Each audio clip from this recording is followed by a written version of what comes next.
NCP জনগণের ম্যান্ডেটে বাংলাদেশের রাজনীতিতে, বাংলাদেশের সংসদে তৃতীয় প্রধান রাজনৈতিক দল হিসেবে আত্মপ্রকাশ করেছে।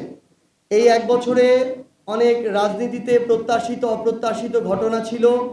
বিভিন্ন ধরনের পিছুটান থেকে শুরু করে এই রাজনৈতিক যে পরিবেশ পরিস্থিতি ছিল সেগুলোকে মোকাবেলা করে অভিজ্ঞতার জায়গায় বিভিন্ন ধরনের বন্ধুর পথ পাড়ি দিয়ে আমরা একটা নির্বাচন পার করেছি। আমরা দেখেছি জাতীয় নির্বাচনে আমাদের প্রার্থী বাছাই থেকে শুরু করে প্রার্থী ঘোষণা, এমনকি নির্বাচনী জোটের ঘোষণা, এই বিষয়গুলো একদম শেষ সময়ে গিয়ে হয়েছে।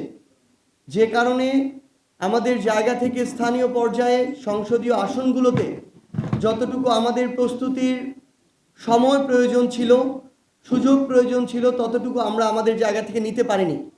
যদি আমরা সেটা করতে পারতাম তাহলে হয়তো আমাদের আসন সংখ্যা 6টির জায়গায় আরও অনেক বেশি হতে পারত।